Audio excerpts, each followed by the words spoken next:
Menunas Impian di Kota Nanas oleh Zack Marshall. Apa yang menurutmu buruk, belum tentu buruk menurut Allah. Dan apa yang menurutmu baik, belum tentu baik menurut Allah. Ia mengetahui, sedangkan kamu tidak. Ya, kita ini seringnya sok tahu, bersedih dengan kenyataan yang jauh dari harapan, seolah dunia terhenti dan gagal. Padahal, boleh jadi yang gagal hanya rencanamu, dirimu tidak. Seperti aku yang pernah punya impian melanjutkan sekolah menengah pertama di salah satu SMP favorit di kotaku. Namun, impian itu pupus sudah. Layaknya perdebatan-perdebatan yang sering terjadi antara anak dan kedua orang tua dalam menentukan sesuatu, sekolah misalnya, aku mengalami itu. Ayah dan bunda menginginkan aku untuk masuk boarding school, atau lebih dikenal dengan pondok pesantren, di kota yang letaknya memang tak jauh dari daerahku. Ditambah, bundaku bilang, anak rekan kerjanya juga mengenyam pendidikan di pondok yang sama, agar bisa saling menitipkan katanya. Namun, ini rencana mereka, bukan rencanaku. Kesan yang kudapatkan dari pondok adalah jauh dari orang tua, merantau, bertemu dengan orang baru, melakukan segala sesuatunya sendiri, kehabisan bekal, berjuang sendiri. Mungkin akan sedih sekali rasanya. Meski ayah dan bunda adalah orang tua pekerja, dan aku sering ditinggal keluar kota untuk waktu yang lama, tapi suasananya tentu berbeda.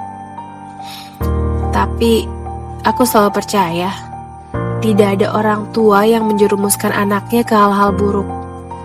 Aku paham, mereka inginkan semua yang terbaik untuk anaknya. Pendidikan, lingkungan, pengalaman, dan tentunya ilmu agama. Pondok pesantren memberikan itu semua. Setidaknya, aku mendapatkan apa yang tidak didapatkan oleh orang tuaku dulu. Mereka menaruh harapan besar pada anak pertamanya. Aku merasa memikul pundak yang semakin berat. Tapi, aku sangat mencintai mereka.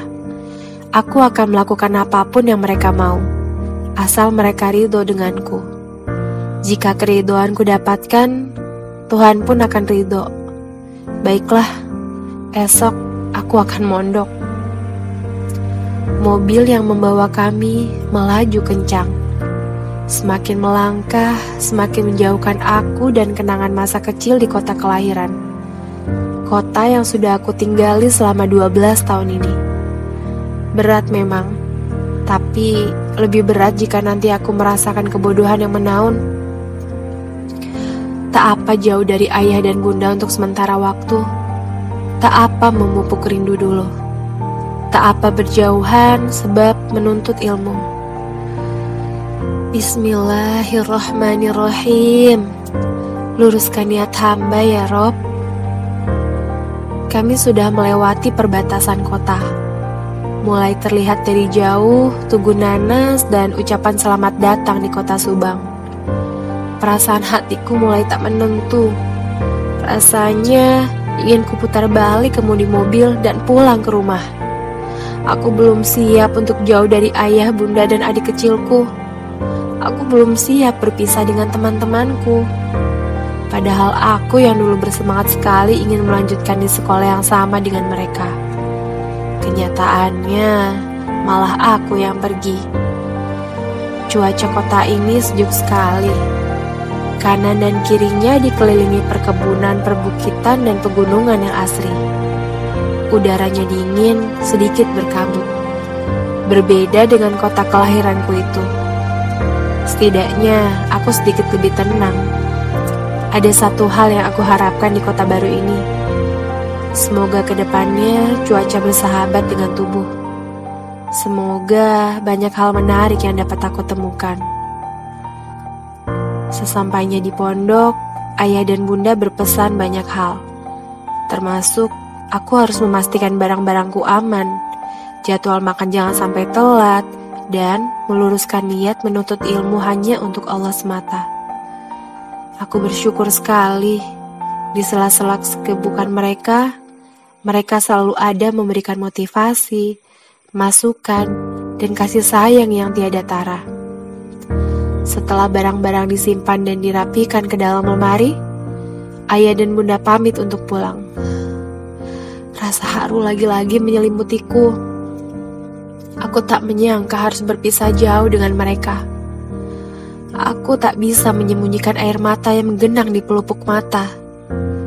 Hingga akhirnya, tangis pun pecah, dan aku tenggelam dalam pelukan mereka. Bunda memeluk erat sambil berkata, "Kalau kangen ayah dan bunda, baca Al-Quran ya, doain kita. Bunda sama ayah selalu doain teteh jadi anak yang solihah." "Iya bunda," jawabku sambil menahan isak lirih memeluk mereka. Ayah yang tak banyak kata hanya mengelus kepalaku perlahan, sambil tersenyum seolah membisikkan semuanya akan baik-baik saja. Adik kecilku hanya terdiam, seperti merasakan suasana kesedihan yang mengharu biru. Hari pertama, aku banyak berkenalan dengan teman-teman dari berbagai kota. Ada yang masih di daerah Jawa, dan ada yang dari luar Jawa. Mereka memiliki karakter yang berbeda.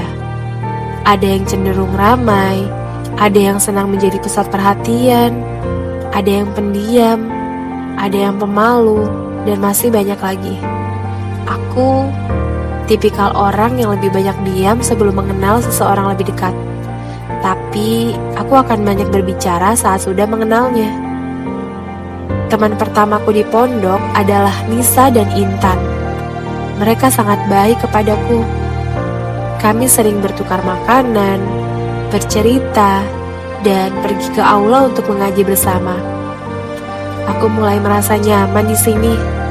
Setidaknya, keadaan teman-teman ini sedikit mengobati rasa rinduku pada ayah dan bunda. Ternyata, mereka juga punya kisah tersendiri ketika memutuskan untuk melanjutkan sekolahnya di pondok ini. "Tan, Nis, kenapa kalian mau masuk pondok? Emang gak kangen sama orang tua kalian? Apa emang ini keinginan kalian dari dulu?" Aku memulai pembicaraan di balkon aula sore itu. "Kok tumbenan kinanya begitu? Sebetulnya, masuk pondok itu memang keinginanku dari dulu.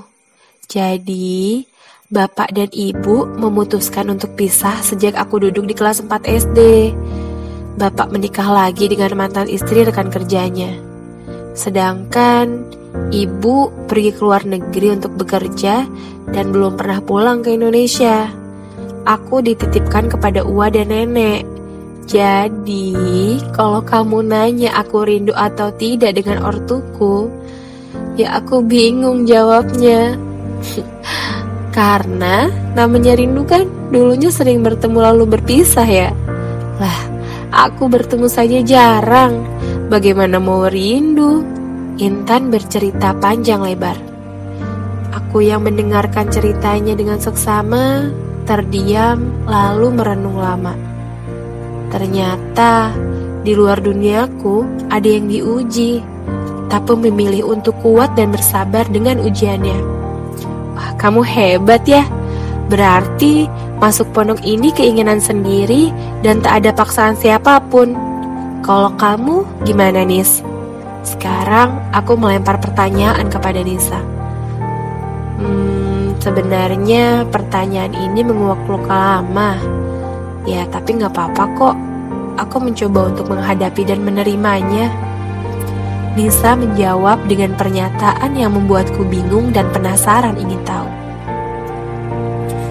Jadi, selepas wafatnya almarhumah ibu 2 tahun lalu, bapak bilang akan menyekolahkanku ke pondok, biar lebih intensif dapat ilmu agama katanya Ki.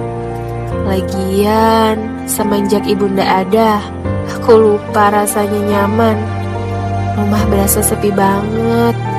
Aku ngerasa semua tempat sama heningnya, sekalipun aku ada di keramaian. Lanjutan jawaban Nisa membuatku tertegun dan merasa bersalah sekaligus. Aku meminta maaf, khawatir membuatnya sedih. Namun aku rasa permintaan maafku sudah terlambat. Gak apa-apa kok, aku senang tinggal di pondok, kan ada kalian. Nisa meyakinkan bahwa ia baik-baik saja. Baru saja beberapa hari meninggalkan rumah, tapi aku merasa banyak pelajaran yang bisa diambil. Salah satunya adalah bersyukur pada apa-apa yang Allah beri hari ini. Barangkali hadirnya seseorang dalam hidup ini untuk mengingatkan lagi pada kita tentang rasa syukur. Ya Rob, jika aku jadi dia, aku belum tentu kuat, gumamku dalam hati. Sebenarnya banyak teman yang aku tanyai pertanyaan yang sama. Kenapa ingin masuk pondok? Jawaban mereka pun beragam dan membuat aku lagi-lagi terkesima bangga pada kesungguhannya menuntut ilmu, meraih cita-cita, membina akhlak dan mencari pengalaman hidup. Aku selalu mendoakan teman-temanku di tengah-tengah lirih doaku. Aku meminta keistiqomahan yang Allah beri pada siapa saja yang bersungguh-sungguh di jalannya. 6 tahun kemudian, banyak yang terjadi selama 6 tahun ini di kota Nanas. Kota sejuk yang memberikanku banyak hikmah dari perjalanan hidup seseorang. Aku merasa Allah menyelipkan maksud dari datang dan perginya manusia.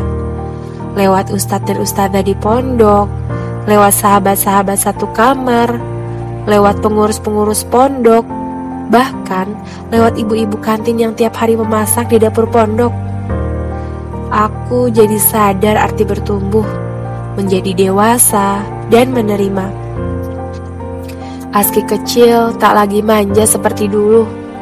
Aku paham keadaan orang berbeda-beda. Kita masih bisa mengoptimalkan potensi, mengembangkan diri dan berkarya nyata meski dalam keterbatasan. Rasanya ingin aku berterima kasih pada setiap inci bangunan di pondok ini yang telah menjadi saksi tumbuh dan kembangku. Jika tanpa keyakinan, kepercayaan, usaha juga doa yang terus mengalir, mungkin aku sudah putus di persimpangan jalan. Aku berlega hati kepada para guru yang telah mendidik dan membimbingku. Manjadah, wajadah. Siapa yang bersungguh-sungguh, dapatlah ia. Kini, aku mendapat buah manis dari kepayahanku dulu. Aku harus menjadi orang yang berbekal dengan ilmu pengetahuan, teknologi, dan ketakwaan kepada Allah Subhanahu wa Ta'ala. Aku harus bisa mengaplikasikan apa yang aku pelajari di masyarakat. Tentu sebelumnya aku terapkan dulu itu semua pada diri sendiri. Terkadang aku merasa bangga sekaligus malu menjadi santriwati.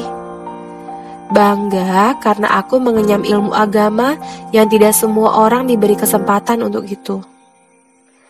Malu karena aku merasa masih harus banyak belajar dari para kiai dan ustadz. Subang akan menjadi kota penuh kenangan yang tak bisa aku tuliskan hanya dalam selembar kertas. Butuh kanvas luas, yakni kanvas kehidupan. Kota Nanas yang mengajarkanku banyak hal. Arti perjuangan, keikhlasan, keberterimaan, rasa syukur, dan kesungguhan untuk menunas impian dan harapan-harapanku di masa mendatang. Selamat bertumbuh dan berkembang menjadi yang lebih baik, duhai diri.